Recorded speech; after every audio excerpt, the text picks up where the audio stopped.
that the remains are in fact of Aniah Blanchard. We just received that confirmation. At this point, the case obviously will move forward as a homicide investigation at this point, and as you would expect, additional charges would be forthcoming.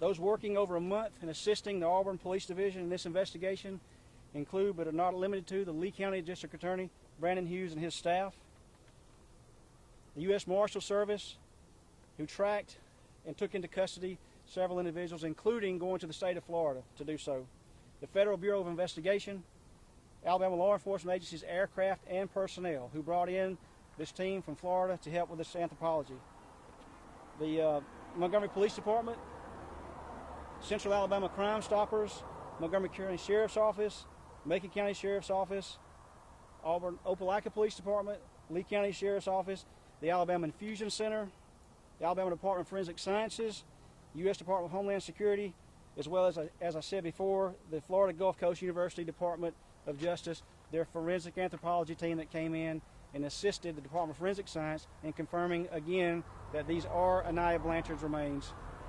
While this certainly does not bring comfort or closure to Aniah Blanchard's family, does it provide any relief that you are able to provide them with some answers?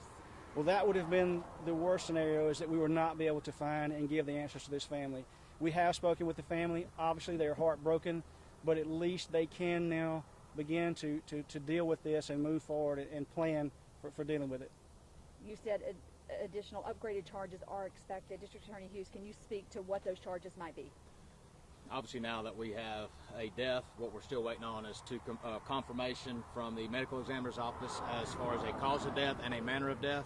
Obviously, at that time, our focus to this point has been finding Aniah and recovering her remains and getting her identified. Now that we have that process done, we'll sit down and we'll talk through, Chief Register and I, on what the next and appropriate charges will be.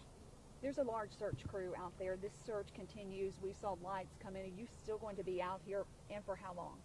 We will be here until the job is done, and we definitely will be here the remainder of today, and hoping that the progress will be as such where we could get this wrapped up within a day or two. But we still are having 75 to 100 people that are here from all of the agencies we listed. And again, the team that the Alabama Law Enforcement Agency flew in here from Florida to help with this, just to make sure that we cover all the bases for this case. How long do you expect to be out there? I know you say until the job is done, but how long do you expect that to take? Surely we'll be here into the night, and we'll have to see after that. Sure. Anything else? Again, we just ask that you remember what this is all about. It's about Aniah and her family. And even though this case is at the point it is, if anyone has information that could further what we're doing, please don't hesitate to reach out through the channels that we've given you before. So thank you very much.